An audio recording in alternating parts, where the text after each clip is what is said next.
You wake up, reach for your phone almost automatically. Not because you decided to, not because you even thought about it, but because something in you expects something to be there waiting.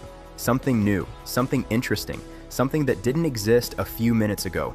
Your thumb moves before your mind fully arrives. The screen lights up, notifications, suggestions, content tailored just for you. It feels harmless. It feels normal. But what if that moment, that small automatic reach, is not just a habit?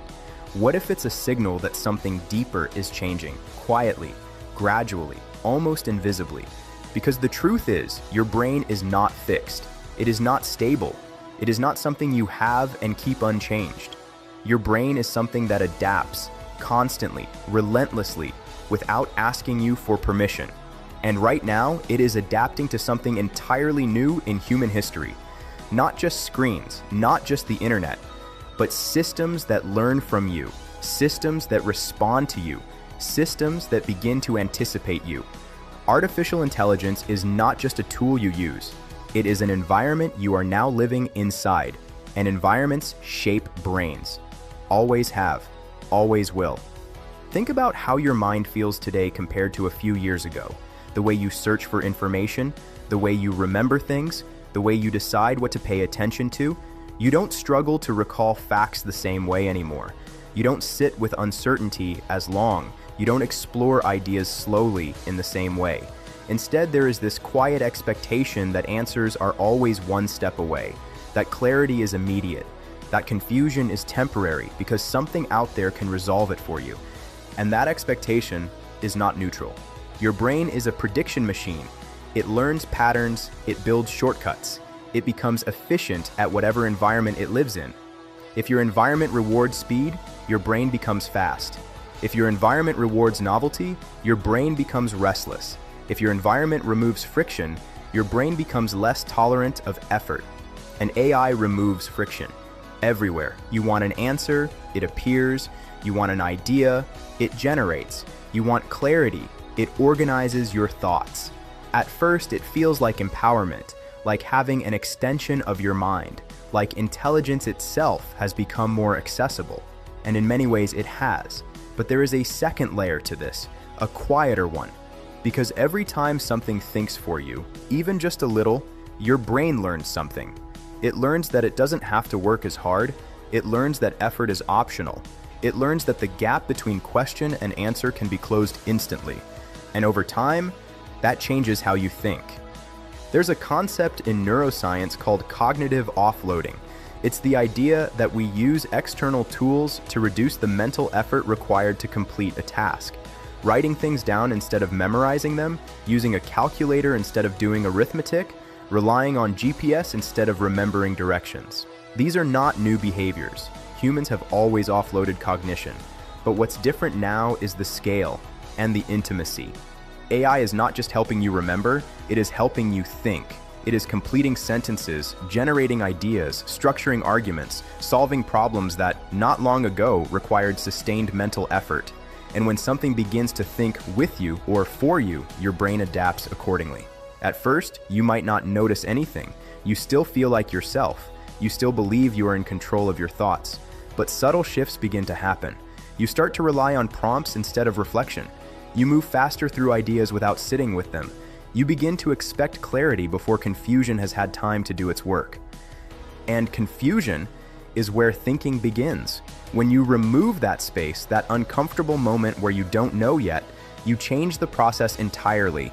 You move from thinking to selecting, from exploring to choosing between options already generated. And that is a fundamentally different cognitive experience. Imagine sitting with a problem alone, no tools, no immediate answers. Just you and the question. At first, your mind resists. It feels slow, maybe even frustrating. But if you stay with it, something happens. Your brain starts to form connections. Ideas emerge. Patterns appear. You build something internally. Now compare that to asking AI the same question and receiving a structured, coherent answer within seconds. It feels efficient. It feels productive. But your brain did not go through the same process. It did not struggle. It did not wander. It did not build the same internal pathways. And over time, those pathways weaken. Because the brain follows a simple rule: use it or lose it. Neural connections that are activated frequently become stronger. Those that are not begin to fade. If you outsource certain types of thinking consistently, your brain becomes less practiced at performing them. Not because you are less intelligent, but because your environment no longer requires it. This is not a failure, it is adaptation. But adaptation has direction. And right now, the direction is towards speed, efficiency, and externalization of thought. You may notice it in small ways. Your patience for slow explanations decreases. Long-form reading feels harder. Deep focus becomes more fragile. You jump between ideas more quickly. You look for summaries instead of full arguments. You prefer clarity over complexity. And again, none of this feels dramatic. It feels normal. That's what makes it powerful. There's another layer to this shift, one that goes beyond cognition and into perception. Because AI doesn't just respond to you, it learns from you.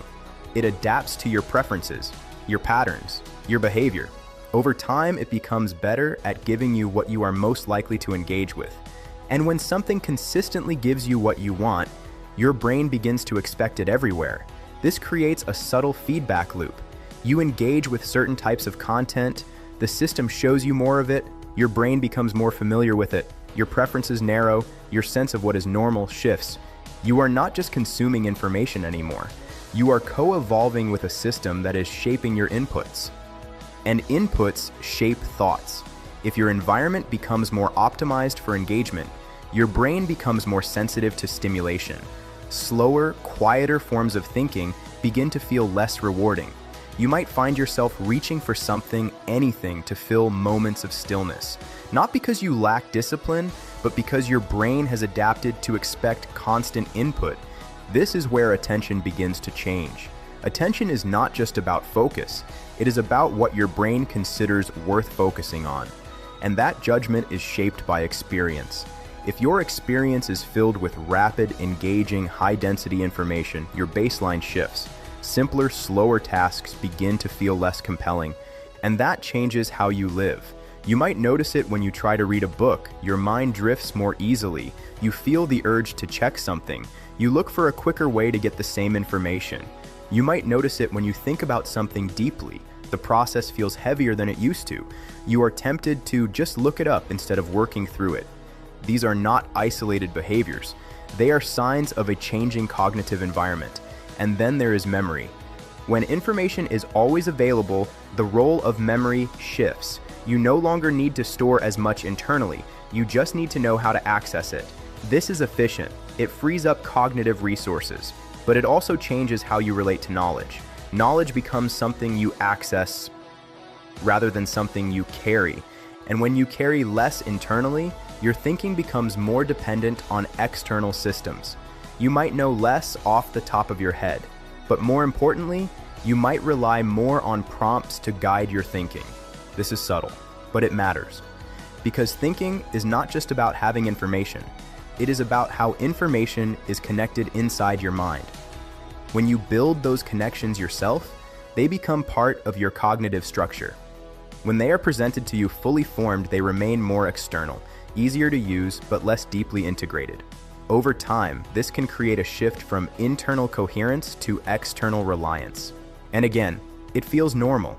There is also something else happening, something that is harder to notice because it feels like improvement. AI can make your thinking sound better, more structured, more articulate.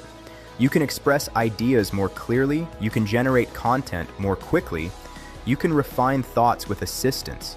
And this is powerful, but it introduces a new dynamic. The difference between assisted thinking and independent thinking. When your output improves with assistance, it becomes easy to rely on that assistance. You might begin to feel less confident in your unassisted thinking, not because it is worse, but because you are comparing it to an enhanced version. This can create a quiet dependency, a sense that your best thinking happens when you are supported by something external, and that changes your relationship with your own mind. Instead of trusting your ability to work through ideas slowly, imperfectly, you might prefer the polished version that comes faster. You might avoid the messy middle, the part where thoughts are unclear, incomplete, evolving, but that messy middle is where original thinking lives.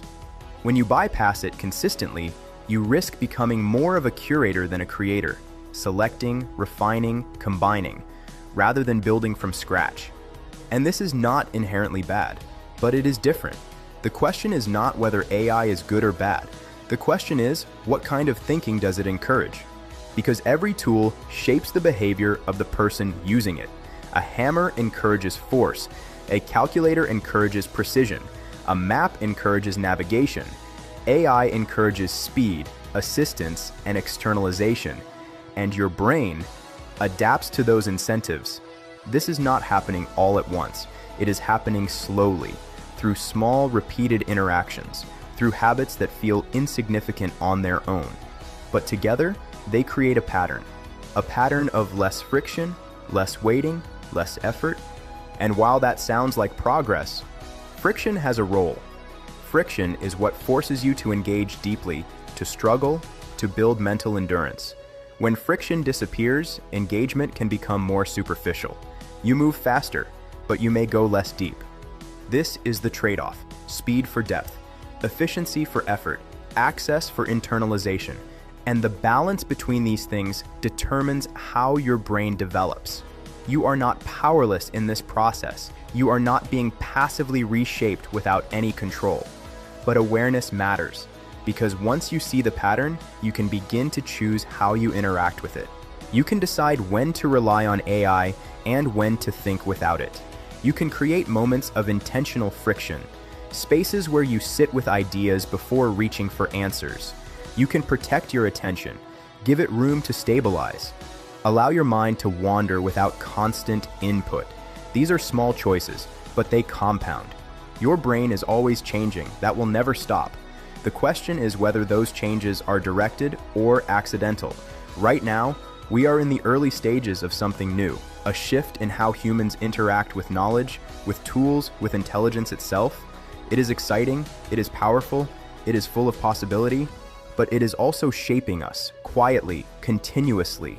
And the most important thing to understand is this: you will not feel the change as it happens. You will not wake up one day and think, my brain is different now. It will feel like a gradual drift, a new normal that replaces the old one without announcement. That is how environments reshape us. So the next time you reach for your phone without thinking, the next time you look for an answer instead of sitting with a question, the next time you feel the pull towards speed over depth, pause. Just for a moment. Not to reject the tool, not to resist progress, but to remember that your mind is still yours, and how you use it still matters. Because the future of intelligence is not just about what machines can do, it is about what we choose to keep doing ourselves. I post regularly about the deeper side of the human experience.